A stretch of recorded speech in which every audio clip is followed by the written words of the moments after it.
رومی کی زندگی کے ایک بہت اہم موڑ پر کھڑے ہیں آج ہم اس وقت، جب ان کی زندگی میں ایک ایسا انقلاب ہوا جس نے ان کو ایک متشرع، عالم دین، ماہر علم کلام، فقیہ اور مفتی شہر سے کچھ قدم آگے بڑھ کر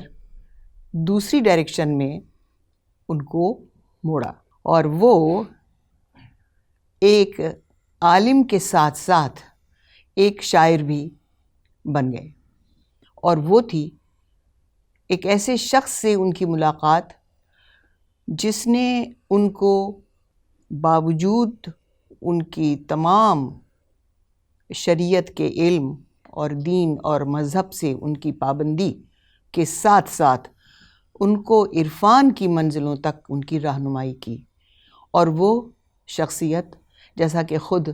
مولانا نے اپنی مختلف افکار، اپنے مختلف اقوال سے ہم کو بتایا،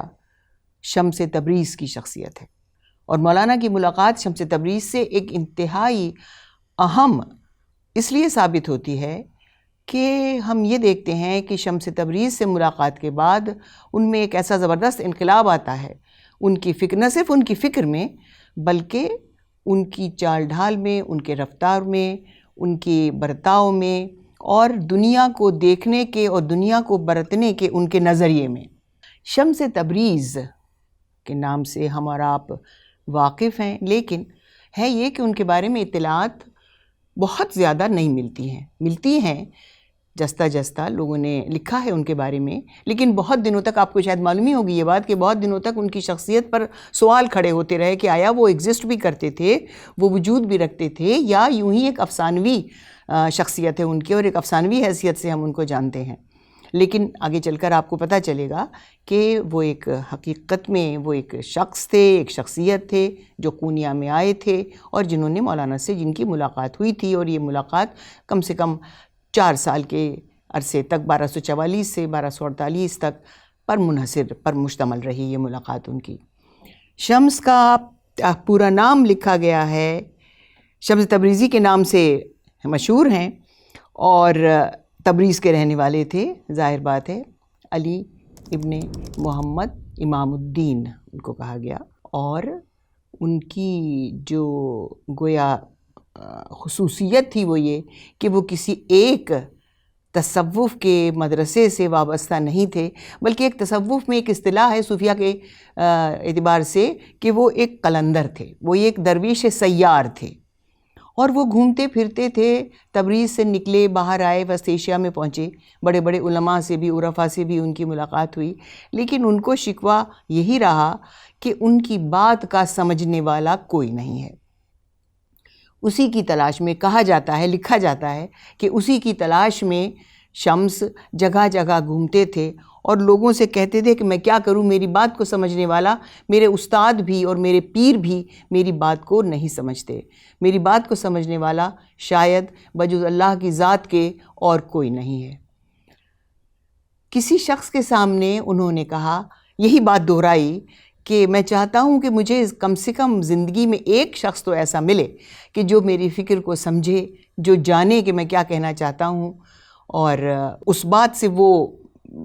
اس کی رہنمائی ہو، یا اس بات کو وہ میری بات کو شیئر کرے وہ مجھ سے۔ تو جیسا کہ روایت کہتی ہے کہ کسی شخص نے ان سے کہا کہ اگر تجھ کو ایک ایسا شخص مل جائے گا تو اس کے بدلے میں کیا قیمت دے گا؟ تو شمس نے کہا، میں اپنا سر دے دوں گا۔ اور جیسا کہ ہمارا آپ جانتے ہیں کہ ان کا جو انجام ہوا وہ شاید ان کے اس کہنے کے مطابق ہی ہوا، لیکن اس کے بارے میں ہم بعد میں گفتگو کریں گے۔ تو بہرحال لوگوں نے کہا کہ تم قونیہ جاؤ، وہاں ایک ایسا شخص ہے کہ جو شاید تمہاری بات کو سمجھے، شاید تمہارا ہم نوا ہو۔ تو شمس بہاؤالدین ولد کے بیٹے عالم دین جلال الدین محمد بلخی کی تلاش میں ہوتے ہوتے گھومتے پھرتے قونیہ پہنچے، اور یہ زمانہ رومی کی انتہائی شہرت اور ہر دل عزیزی کا زمانہ تھا۔ یعنی یہ کتابوں میں پڑھا جاتا ہے کہ جب وہ مسجد میں واعظ دینے کے لیے آتے تھے یا خطبہ دینے کے لیے آتے تھے تو جوق در جوق لوگ ان کو سننے کے لیے جمع ہوتے تھے، ان کے ہاتھوں کو چومتے تھے، ان کے قبا کے دامن کو چومتے تھے، اور جب وہ مسجد سے خطبہ دے کر یا درس دے کر مدرسے سے نکلتے تھے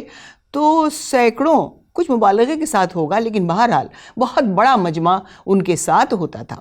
شمس پہنچتا ہے قونیہ اور شکر فروشان کا ایک محلہ ہے، اس میں جا کر وہ قیام کرتا ہے۔ اگلے دن کئی روایتیں ہیں کہ اس کی مولانا سے پہلی ملاقات، سب بڑی دلچسپ ہیں اپنی جگہ پر، تو مولانا سے اس کی ملاقات کیسے ہوئی تو اگلے دن وہ ان کا وعظ سننے کے لیے قونیہ کے مشہور عالم، مفسر، متشرع اور اسلامک اسکالر کا وعظ سننے کے لیے وہ مسجد میں گیا۔ ظاہر ہے اس نے وہ وعظ سنا، اور اس کے بعد مولانا باہر نکلے تو اس نے دیکھا کہ کتنا بڑا مجمع ان کے ساتھ ہے اور کس طرح وہ گویا ان کو ورشپ کر رہا ہے، اور ان کو کس طرح سے کس عزت اور مقام، کیا عزت اور مقام ان کو ملا ہوا ہے۔ اس نے کہا یہ شخص لوگوں میں اتنا حد العزیز ہے، اتنا محبوب ہے، اور اتنا اس کو مقام و مرتبہ دیا جاتا ہے، تو اس کا تبختر، اس کا اپنی ذات پر ناز اور غرور کتنا بڑھا ہوا ہوگا۔ بہرحال چلا گیا، اگلے دن دوبارہ آیا۔ مولانا مسجد کے حوض پر تشریف رکھتے تھے، ان کے پاس اس زمانے میں ظاہر ہے کہ قلمی نسخے ہوتے تھے کتابوں کے، کتابیں ان کے پاس ڈھیر تھیں، مولانا کتابوں کے لیے بیٹھے ہوئے تھے۔ شمس ان کے پاس پہنچتا ہے اور بیٹھ جاتا ہے ان کے پاس، کہتا ہے کہ ان کتابوں میں کیا ہے؟ رومی جواب دیتے ہیں کہ یہ تو نہیں جانتا۔ وہ ہاتھ بڑھاتا ہے اور ان کتابوں کو حوض میں ڈبو دیتا ہے۔ رومی کہتے ہیں کہ تو نے کیا غضب کیا، اس میں میرے والد کی کتاب بھی تھی اور تو نے ان کو حوض میں پھینک دیا۔ اس نے ہاتھ بڑھا کر وہ کتابیں واپس نکالی حوض سے باہر، and as the legend goes وہ کتابیں بالکل بدستور اسی طرح صحیح و سالم تھی۔ رومی نے کہا یہ تو کیسے جانتا ہے، یہ تو نے کیسے کیا؟ اس نے جواب دیا یہ تو نہیں جانتا۔ جس طرح مولانا نے اسے کہا تھا کہ ان کتابوں میں کیا ہے، اس قیل و قال میں کیا ہے، یہ تو نہیں جانتا، اسی طرح وہ برجستہ مولانا کو جواب دیتا ہے کہ یہ کیسے ہوا، یہ تو نہیں جانتا۔ اس کے بعد مولانا مسجد سے باہر آتے ہیں، یہ ان کے پیچھے پیچھے آتا ہے۔ ایک روایت یہ بھی ہے کہ وہ پہلے مولانا سے راستے میں ملا اور اس سے کہا کہ اے رہنمائے دین، ذرا میری ایک بات کا جواب تو دے۔ مولانا تھم گئے۔ اس نے کہا کہ پیغمبر خدا نے کہا کہ ہم نے تجھ کو ویسا نہیں پہچانا جیسا پہچاننا چاہیے تھا۔ اور بایزید بسطامی جو اپنے دور کا مشہور صوفی گزرا ہے، وہ کہتا ہے کہ واہ واہ کیا عظیم الشان ہوں میں کہ میں نے تجھے سمجھ لیا۔ تو یہ بتا کہ ان دونوں میں سے تو کس کو بہتر سمجھتا ہے، کس نے سچ بیان کیا، پیغمبر خدا نے یا بایزید بسطامی نے؟ مولانا نے بعد میں کہا، رومی نے بعد میں کہا کہ اس کا یہ سوال سن کر مجھے ایسا لگا جیسے میرے اوپر ساتوں آسمان ٹوٹ پڑے ہوں۔ انہوں نے جواب دیا کہ پیغمبر خدا کا پیمانہ بھرا نہیں، ان کی تشنگی باقی رہی، اور بایزید کا پیمانہ چھلک گیا۔ تو اگین ایز دا روایت گوز، رومی کا یہ جواب سن کر شمس تبریز بے ہوش ہو کر گر پڑا، اور جب ہوش میں آیا تو مولانا کا اس کے ساتھ کا سفر شروع ہوتا ہے۔ اس لمحے کے بعد سے تقریباً آئندہ آنے والے کم سے کم 6 مہینے اور کچھ لوگوں کے حساب سے اس سے زیادہ مدت کے لیے مولانا اور شمس تبریز ایک ہی ساتھ، ایک ہی گھر میں، ایک ہی باغ میں۔ صلاح الدین زرکوب مولانا کے بہت پرانے اب زرکوب، اس کی بات آپ یہ سنیے کہ بیچ میں تھوڑا سا ڈائیورژن لیتی ہوں یہاں پر، کہ مولانا کو، رومی کو ہمیں معلوم ہے کہ سماج سے بہت دلچسپی تھی، سماج سے ان کے پر ایک وجد طاری ہو جایا کرتا تھا۔ جہاں وہ کسی یہاں تک کہ اگر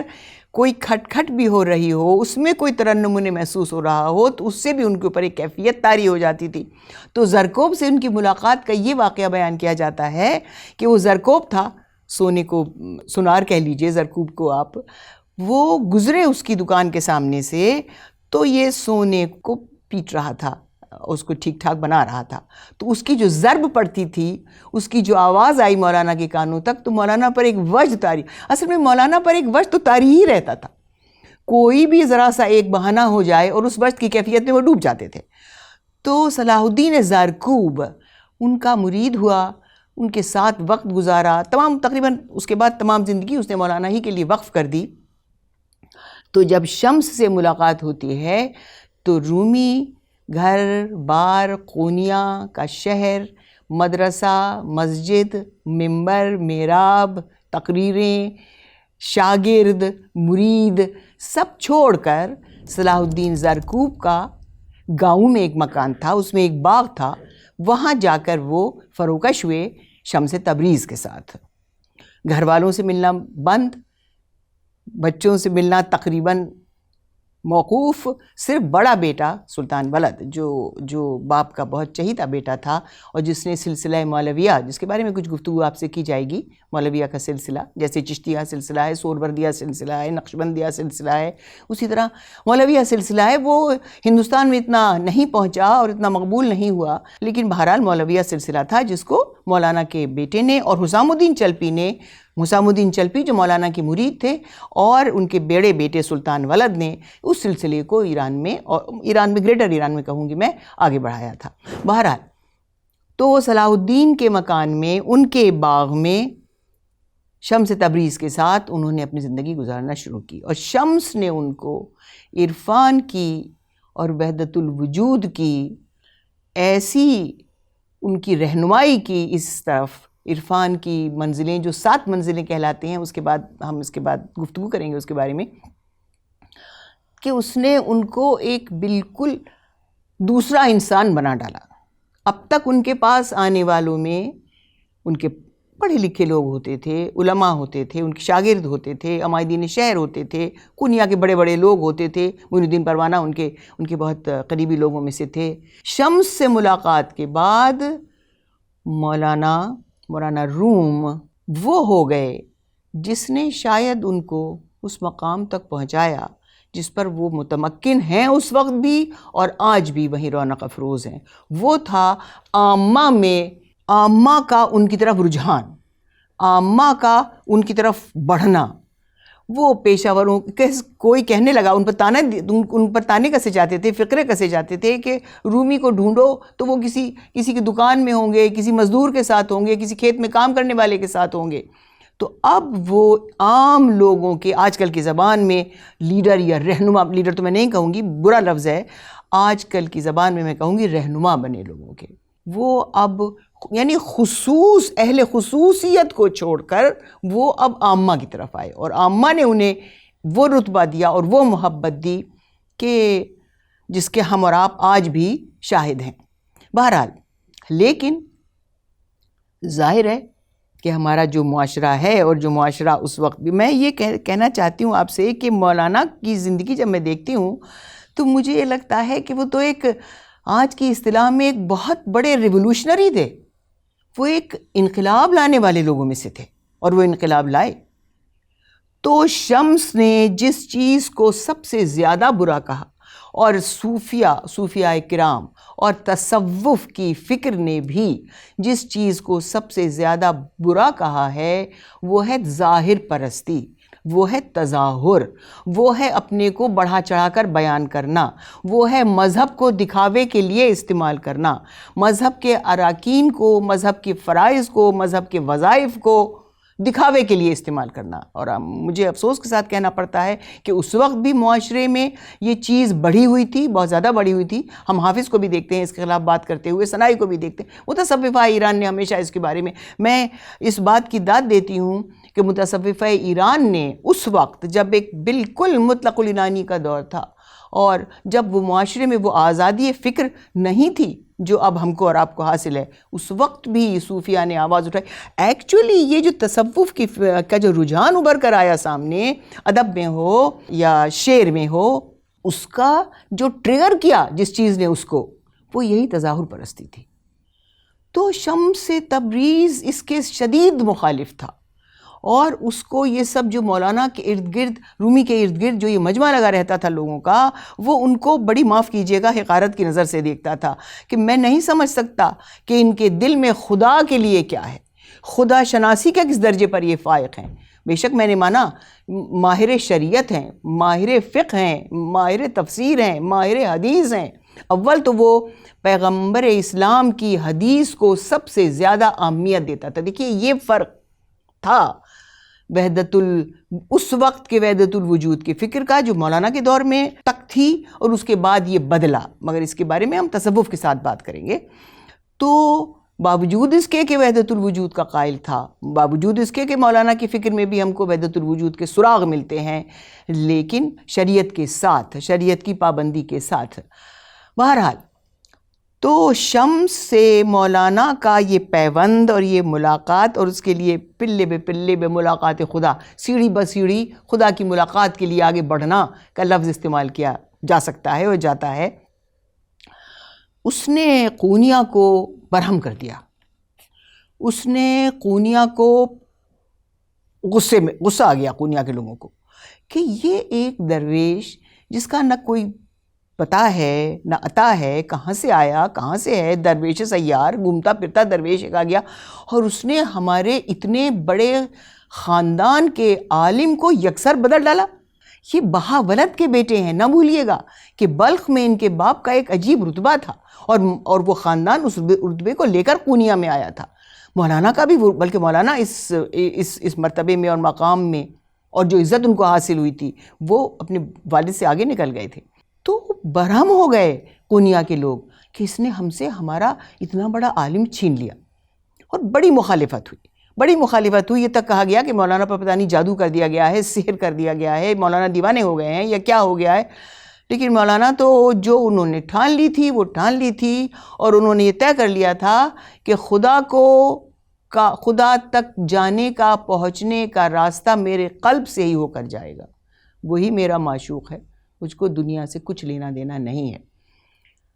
6 مہینے یا سے زیادہ مدت تک یہ لوگ صلاح الدین زرکوب کے گھر میں رہے، یہ دونوں، اور ان کے بڑے بیٹے سلطان ولد وہ ان کی خدمت میں حاضر ہوتے تھے، اور ان کا گویا جو کانٹیکٹ تھا اپنی فیملی سے، اپنی بیوی کو، اپنے دوسری تمام اولاد کو، اپنے خانوادے کے اور لوگوں کو، اپنے گھر تک کو جو قونیہ میں تھا چھوڑ کر شہر سے باہر یہ رہتے رہے۔ لیکن اس کی بڑھتی ہوئی وہ مخاصمت، وہ مخالفت جو شمس تبریز کے خلاف بڑھی قونیہ کے شہر میں، اس نے مجبور کیا شمس کو کہ وہ دفتن بغیر مولانا کو کوئی بھی اطلاع دیے ہوئے چھوڑ کر قونیہ چلے گئے۔ اب ظاہر ہے کہ جب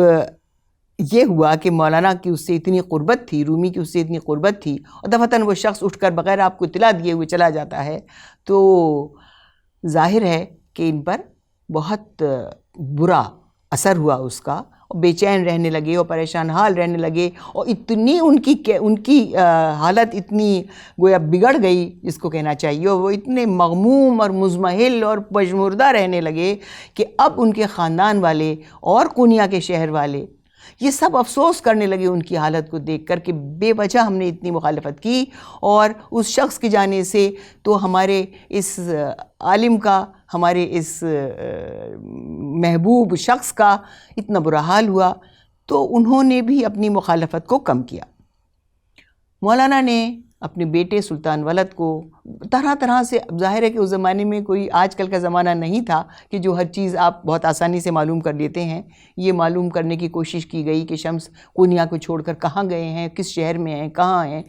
بہرحال معلوم ہوا کہ وہ دمشق میں ہیں، تو انہوں نے اپنے بیٹے کو، دمشق اس زمانے میں علوم اسلامی کا بہت بڑا مرکز تھا، وہاں بڑے بڑے علماء اور عرفاء کا مقام تھا وہ، تو یہ پتہ چلا کہ شمس دمشق میں ہے۔ سلطان ولد کے ہاتھ مولانا نے ایک خط، رومی نے ایک خط بھیجا شمس کے لیے۔ بہرحال سلطان ولد اس کو لے کر گئے اور کوشش کی، اور شمس کو بھی احساس ہوا کہ وہ اچانک جو چھوڑ کر چلے آئے ہیں رومی کو، تو اس کا نتیجہ ان کے لیے بہت، اس کے نتیجے میں ان کی زندگی میں بہت بڑا خلل آ گیا ہے، تو وہ واپس آ گئے، ایک بار پھر قونیہ آ جاتے ہیں شمس سلطان ولد کی ماہیت میں۔ اور ایک بار پھر رومی سے ان کی ملاقات ہوتی ہے، لیکن اب وہ قونیہ کے شہر میں آتے ہیں اور خود مولانا کے گھر میں ان کا قیام ہوتا ہے، اور پھر وہی ان کے ساتھ صحبتیں، اور پھر وہی عرفانی نکات، اسرار و رموز پر ان کی گفتگو، ان مباحث پر شمس کا اظہار خیال اور مولانا کا اس کو سننا اور اس کو اپنا پیر مان لینا، تقریباً ایک طرح سے اپنا مرشد مان لینا، اپنا گائیڈ مان لینا اس کو۔ وہ اس دوران میں شمس کی ایز دا روایت گوز شمس کی شادی بھی مولانا روم نے اپنے گھر ہی کی ایک کسی فرد کے ساتھ کر دی، اور شادی کے بعد وہ شمس بھی اور وہ خاتون بھی اسی گھر میں رہیں، مولانا کے گھر میں۔ اس دوران میں یہ ہوتا ہے کہ مولانا کے جو دوسرے بیٹے تھے علاء الدین، ان کو یہ شمس سے اپنے باپ کی اتنی قربت اور اس کی اتنی زیادہ اس کے سبب سے اتنی زیادہ بدنامی ان کو ناگوار گزری، اور کبھی بھی وہ شمس کی طرف ان کے دل میں کوئی جذبہ محبت یا ایک اس کا کہنا چاہیے ان کی طرف وہ متوجہ نہیں ہوئے، بلکہ ان کے دل میں ان کے خلاف ایک غبار سا بھرا رہا۔ اور 1248 میں یہ ہوتا ہے کہ ایک دن بیٹھے ہوتے ہیں مولانا شمس کے ساتھ کہ اچانک دروازہ کھٹکھٹایا جاتا ہے اور کوئی شمس کو آواز دیتا ہے، اور شمس اٹھ کر باہر جاتے ہیں اور پھر کبھی واپس نہیں آتے۔ تو 4 سال ان کی صحبت میں رومی نے گزارے، لیکن ان 4 سال میں شمس تبریز نے رومی کے اوپر جو اپنا نقش، جو اپنا اثر چھوڑا، اس کی جھلک، اس کا اثر، اس کی تاثیر، اس کا امپیکٹ ہم رومی کی مثنوی پر اور رومی کے دیوان پر دیکھتے ہیں۔ اب شمس کی بات یہ کہی جاتی ہے کہ شاید ان کو قتل کر دیا گیا تھا، اس پر ناول لکھے گئے ہیں، اس پر کتابیں لکھی گئی ہیں۔ ایک کتاب بہت مشہور آئی ہے ٹرکش لکھنے والے کی، مائی نیم از ریڈ، تو اس میں اشارہ دراصل اسی واقعے کی طرف اس نے بھی کیا ہے۔ بہرحال تو کہا گیا کہ ان کو قتل کیا گیا اور پھر ان کی لاش کو ایک کنویں میں ڈال دیا گیا، اور جب سلطان ولد کو یعنی بڑے بیٹے کو مولانا رومی کے یہ بات معلوم ہوئی تو انہوں نے اس کو نکال کر ان کی تدفین کی۔ اس بات کا ثبوت بہت دنوں کے بعد خود اور کنیا میں وہ جگہ مشخص تھی کہ یہاں پر یہ واقعہ ہوا ہے، تو ترکیے میں کنیا کے شہر میں جو مولانا کا میوزیم ہے، اور بہت دنوں سے اس کے اوپر کام ہوتا رہا، ایکسکیویشنز ہوتے رہے، تو پرانے وقتوں میں یہ ایکسکیویشنز کے ذریعے یہ بات وہاں سے نکلی کہ جب وہاں ایکسکیویشنز ہوئے تو ہاں، اور وہ کنواں وہاں آج بھی موجود ہے، تو جب ایکسکیویشنز ہوئے تو یہ بات پتہ چلی کہ ہاں وہاں ایک کسی شخص کی قبر کے نشانات موجود ہیں، اور شمس کے وجود کا دلیل وہ ایک بہت بڑی ترکی قسم کی ٹوپی بھی ہے، درویشی ٹوپی، جو مولانا کے رومی کے میوزیم میں ان کے کنارے رکھی ہوئی ہے، اور شمس کا روضہ بھی وہاں یا شمس یا حضرت شمس کر کے موجود ہے۔ بہرحال لوگوں کے وہ مرجع خلائق ہے وہاں قونیہ میں اس وقت۔ تو شمس تبریز کی جدائی میں مولانا بہت پریشان اور مضطرب رہے، اور دنوں گزر گئے کہ ان کا یہ صدمہ اور ان کا ہجر اور فراق کی اور جدائی کی شمس سے جو کیفیت تھی وہ دور نہیں ہوتی تھی۔ وہ اسی طرح پریشان حال رہے، سرگرداں رہے، اور سوچتے رہے کہ وہ ان کو تو نہیں معلوم تھا کہ شمس کے ساتھ کیا ہوا ہے، اگر وہ ہوا تھا تو۔ بہرحال وہ لا علم تھے کہ شمس کہاں ہیں، قونیہ میں ہیں، باہر چلے گئے، قتل ہوئے نہیں ہوئے، کیا کیا گیا ان کے ساتھ، ان کے علم میں کچھ نہیں تھا۔ لیکن وہ اپنے دوست کی جدائی سے، وہ دوست جس نے ان کا یہ خیال تھا کہ جس نے ان کو خدا سے نزدیک تر کیا، جس نے ان کو خدا تک پہنچنے کے وہ طریقے بتائے کہ جو اس وقت تک شاید وہ اس سے نابلد تھے۔ بہرحال شمس کی جدائی نے ان پر ایسا اثر ڈالا کہ وہ سوچتے تھے کہ مجھے کس طرح سے اس جدائی میں چین آئے گا۔ پھر دفتن ان کے ذہن میں یہ بات آئی کہ مگر شمس گیا کہاں؟ وہ تو میرے ساتھ، میرے پاس، میرے اندر موجود ہے، وہ کہیں نہیں گیا۔ شمس تو مجھ میں ہے اور میں شمس میں ہوں۔ مولانا کہتے ہیں، رومی کہتے ہیں کہ جب میں نے یہ سوچ لیا کہ شمس مجھ میں ہے اور میں شمس ہی ہوں دراصل، تب مجھ کو سکون ہوا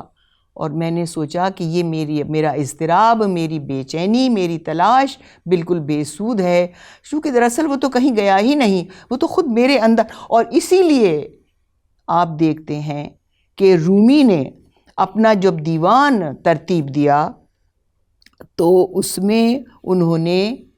اپنا نام کبھی لکھتے ہیں مگر اپنا نام نہیں ڈالا۔ وہ شمس سے تبریز کا دیوان کہلاتا ہے، دیوان شمس کہلاتا ہے، دیوان کلیات، دیوان رومی نہیں کہلاتا ہے، رومی کی غزلیات نہیں کہلاتی ہیں، غزلیات شمس تبریز کہلاتی ہیں۔ چنانچہ انہوں نے اپنے معشوق کو اور شمس کو، انہوں نے خداوند تعالیٰ کو اپنا معشوق مانتے تھے اور اس کو وہ، اور شمس کو وہ اس عشق کا نمائندہ مانتے تھے، تو انہوں نے شمس کو اپنے اندر اس طرح جذب کیا کہ وہ آج تک مولانا کے ساتھ اس کا تصور، اس کا خیال، اس کا وجود جڑا ہوا ہے۔ اور شمس بھی وہ شخص تھا کہ جو ابن عربی، جو 7ویں صدی ہجری کا زبردست مفکر گزرا ہے، جو وحدت الوجود کی فکر کا تقریباً بانی ہم اس کو کہیں گے، وہ ابن عربی کی بھی کوئی حقیقت مولانا کے سامنے، رومی کے سامنے نہیں سمجھتا۔ وہ کہتا ہے کہ ابن عربی کی باتوں میں تو بقول اس کے تو مجھے خلاف شریعت چیزوں کی بو بھی آتی ہے، لیکن رومی تو ایک گوہر نایاب ہیں کہ جن کو میں نے تلاش کر لیا اور انہوں نے مجھے پا لیا۔ اور اس طرح ہم دونوں نے مل کر عشق خداوندی میں سلوک کہتے ہیں تصوف کے راستے پر، خدا شناسی کے راستے پر چلنے کو، اور ہم دونوں نے مل کر سلوک کی ان منازل کو طے کیا جو انسان کے قلب سے، مخلوق کے قلب سے خالق تک پہنچتی ہیں۔ اگر ہم مخلوق کو خالق کی بنائی ہوئی اس عارضی مخلوق کو اگر ہم عاشق مانتے ہیں تو اس کا معشوق تو بس ایک ہی ہے، اور وہ ہے خداوند تعالیٰ کی ذات۔ اور مولانا اور شمس کا جو یہ ملاپ ہوا، اس نے ایک جاودانی اور ایک ایٹرنل اور ایک لافانی شکل اختیار کر لی، اور اس کا ثبوت تو ہم آج بھی دیکھتے ہیں۔ جیسا کہ میں نے کہا کہ وہ تو اپنا تمام سرمایہ، اور سرمایہ ذہنی اور سرمایہ فکری جو ہے وہ مادی سرمایہ سے کہیں زیادہ بڑی چیز ہوتی ہے۔ مادی سرمایہ تو ایک دن ختم ہو جاتا ہے، لیکن جو ذہنی سرمایہ ہوتا ہے، جو ادبی سرمایہ ہوتا ہے، جو شعری سرمایہ ہوتا ہے، وہ تو رہتی دنیا تک قائم رہتا ہے۔ تو مولانا نے اس ورثے کو یہ شکل دی جو رومی نے ان کو فکر دی تھی، جو رومی نے ان کو راستہ سکھایا تھا، جو راستہ بتایا تھا، اس کو قائم اور دائم رکھنے کا انہوں نے یہ طریقہ اختیار کیا کہ انہوں نے اپنے دیوان کو اپنے غزلیات کے اور وہ غزلیات جو انہوں نے شمس کے ہی فراق میں کہی تھیں۔ آپ دیوان شمس کو پڑھیے گا تو آپ کو یہ محسوس ہوگا کہ آپ نے ایسی غزل تو کبھی پڑھی ہی نہیں ہے، چونکہ دراصل وہ غزل ہے ہی نہیں، وہ تو جذبات کا ایک بے ساختہ اظہار ہے، بے تکلف اظہار ہے۔ تو دیوان غزل جو ہے، جو شمس تبریز کا دیوان کے نام سے جانا جاتا ہے، وہ مولانا نے گویا اپنی اس عشق کو جو شمس اور ان کے درمیان تھا، وہ اس عشق حقیقی کو جو ان دو بندوں کے درمیان میں تھا، ان سرچ آف دیئر معشوق، جس کو ہم نام دیتے ہیں وجود مطلق کا، حسن مطلق کا، وجود ازلی کا، معبود ازلی کا۔ تو اس عشق میں مولانا نے جو کچھ بھی کہا، وہ سب کا سب سرمایہ، وہ سب کا سب شعری سرمایہ، وہ سب کے سب جذبات، وہ سب کی سب فکر انہوں نے نظر کر دی۔ کس کے نظر کر دی؟ جس کی وجہ سے وہ فکر وجود میں آئی تھی، جس کی وجہ سے وہ غزل وجود میں آئی، جس کی وجہ سے وہ دیوان وجود میں آیا۔ تو مولانا نے کہا، رومی نے کہا کہ اس پر مجھ سے زیادہ تو شمس ہی کا حق ہے، چونکہ شمس ہی نے مجھے وہ بنایا، وہ رومی کہ جس نے، کہ جو اس لائق ہوا کہ جو عشق کے جذبات کو اس طرح سے بیان کر سکے۔ تو چنانچہ ہم جب بھی رومی کا دیوان پڑھیں گے، جب بھی ان کی غزل کو پڑھیں گے، ہو نہیں سکتا کہ ہم شمس کو یاد نہ کریں اور اس دائمی پیوند کو، رفاقت کو، محبت کو، ساتھ کو یاد نہ کریں جو ان کے اور 13ویں صدی کے اس زبردست عارف اور انسان دوست اور زبردست صوفی شاعر کے درمیان وجود رکھتا تھا۔